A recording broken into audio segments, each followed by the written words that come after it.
G'day, I'm Ash, welcome back to War Thunder, and in today's video we're going to be using ground-based attackers, those that are dive bombers, and engaging in some anti-aircraft behaviours with them.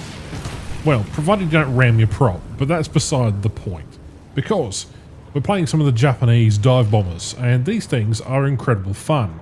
In War Thunder, fun is something that is not exactly the most unique when it comes to gameplay elements. Most of the game tends to play the same. But if you want a skill challenge, or if you want a unique sort of role, or you want something that delves into team support, that provides critical support for teammates by being a little more useful, like for example that, well, you know, it can provide a bit of an explosive fun. So in today's video, we're going to explore why it is that we do what we do, specifically using dive bombers, or heavy attack aircraft against other aircraft. Also, subscribe to the channel. Now that I've done all that, this vehicle gets an airspawn. This is the D4Y2. Using a dive bomber, even though it has relatively weak forward-firing guns, means that enemy fighters often expect agile planes and slower planes to come after you. But when you can basically pick and choose your fights because you have a spawn altitude of like 4,000 meters, you can basically rip off pilot snipes like this because the enemy fighters usually aren't paying attention, or those that are really struggling to really engage with you properly. And so with the altitude comes a life insurance. You've got that bit of play, bit of room. You know, while you might go after a bunch of fighters first, the end goal is basically just to disrupt the team so much that your fighters on your team come into play and help out and hopefully at least, you know, accelerate the match progress. Oftentimes other fighters, you know, expect agile planes and other fighters to engage with them, so using a slower dive bomber or, you know, various other aircraft can catch them off guard. Hence they have to adjust their tactics to engage larger vehicles. It doesn't always work for all heavy fighters on all different bombers, but many heavy aircraft come equipped with multiple defensive gunner positions, and this means that you can basically target what you want in a selective environment. Here we are, we're at 5,000 meters, we're diving down on the first enemy fighter we've seen. Granted, sewing machines, and we're not necessarily hitting our targets correctly, but the point remains, this guy is out of his league, and in the real world it'd be the other way around completely. Anyway, doesn't matter. You can pick and choose your targets as you see freely and just have a bunch of fun. Now, I sort of akin it to that of engaging enemy fighters in a bomber, forces them to split their attention and, you know, distracting them from attacking your teammates or fighters or even other ground forces. But, you know, heavy aircraft obviously means more armor, you can absorb more damage depending on the flight model, and this allows you to take hits and stay in the fight for longer. But again, not every bomber is equal, and I'm not specifically saying that you target bomber aircraft specifically, but, you know, having a bit of fun and using it in a role that it's not supposed to be is a challenge, and B, something that is quite unique. As you see me here rolling back over this fighter who's trying to pull a sneaky on me, we will basically easily outturn him, because that's just what Japanese dive bombers are really good at. And that's why you see hordes of B-7A2s, A2Ds, Wyverns also playing an immense role in their, well, anti-fighter duties. Those 420mm cannons are fantastic. Speaking of cannons, some of the Japanese heavy fighters are equipped with large mounted cannons. And these, you know, can inflict significant damage on fighters or bombers, making, you know, a threatening opponent in air-to-air combat. Are they perfect? No, they're not. Stuff like the Italian P108 or something like that with the 102mm gun is also fantastic when you try and take out aircraft.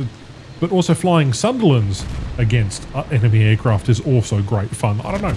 It takes the form of many of your imagination to really just push it beyond fighter meta gameplay, and rather challenge yourself to use an aircraft that is quite cumbersome, oftentimes quite painful, and in most cases pretty useless unless in your specific circumstances, and pushing that to help your team win.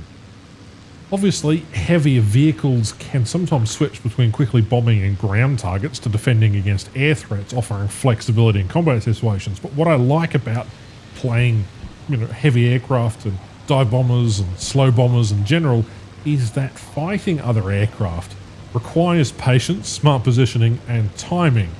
Now, not every flight model is perfect, but it is rewarding, especially when you get a kill in something that nobody would expect you to get a kill in. This goes all the way up to some of the early jet tiers. Obviously, once you get to missile tier, it becomes a little bit more foggy.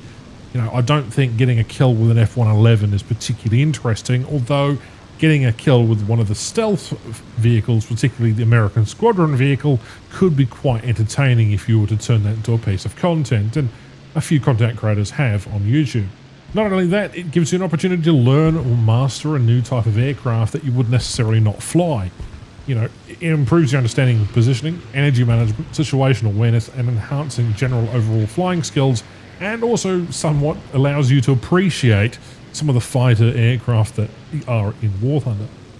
Now, it doesn't necessarily equate this sort of meta that goes through as you go through rank by rank, unlocking the next vehicle and so on and so forth.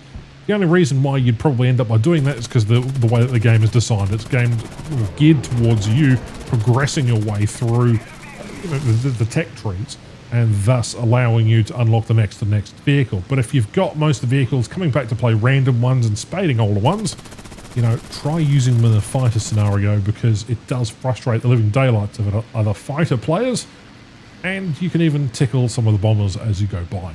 I don't know. I find that very entertaining. I find that very rewarding. It is an immense fun to sort of play. What do you think? Let me know in the comments down below. Of course, dive bombers play their part in close air support and that early role that World War II tends to typically inhabit. But what is really interesting is the way that they're used within a War Thunder context. You see people just purely unlocking these vehicles specifically for their close air support role. Otherwise, they would buy a premium and add that to their tank roster. In air realistic battles, there's not really much you can do. There are a couple of ground units. There isn't really a great deal of other things to really sort of attack. So using the opportunity to actually be useful when there is no fighter around, or there are no fighters sort of running around the edge of the map, can be quite interesting.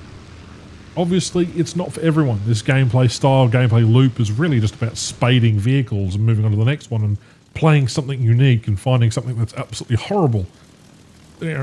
Flight models are one of the biggest reasons why vehicle and nations tend to have differences, at least in the World War II era. But as you get more into jets, you will still see ground attackers being predominantly fighters, the A5C particularly, the Su-25, the F-8E, although it's not really an air superiority fighter, it is quite an interesting Corsair thing. The F-106 I would also consider to be a vehicle which is more of a bomber hunter akin to a fighter.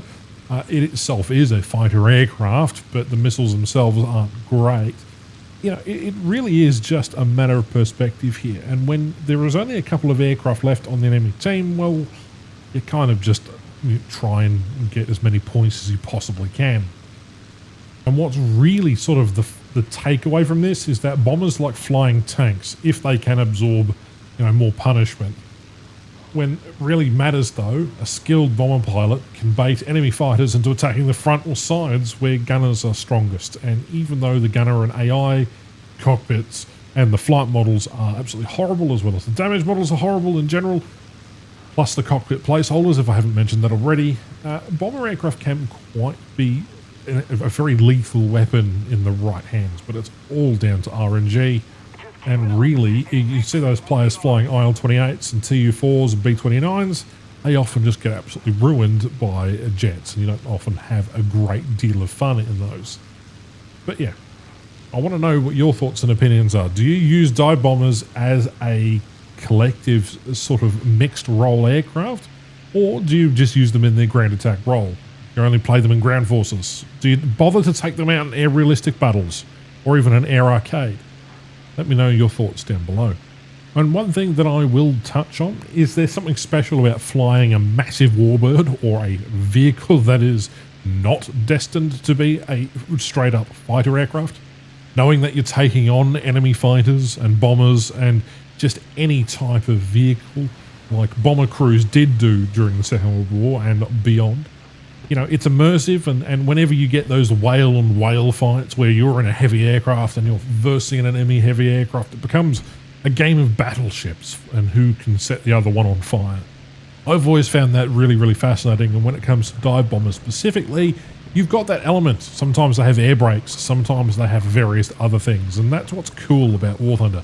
The variety of vehicles and the nature of the game make, well, it's 11, 12 years old now, and you know, I would love to see a return of more cool, unique vehicles, but you know, for most of the major updates recently, there's been lickety-split when it comes to any type of content that I'm actually interested in. Yeah, the jets are cool, but where it's at is if you can, you know, dogfight with a Sunderland or a Canberra or, you know, something heavier and just ruin someone's day. I always find that more entertaining. Flying a Stuka, flying an Arado, flying an IL-28, for example, or a Yak-28 even.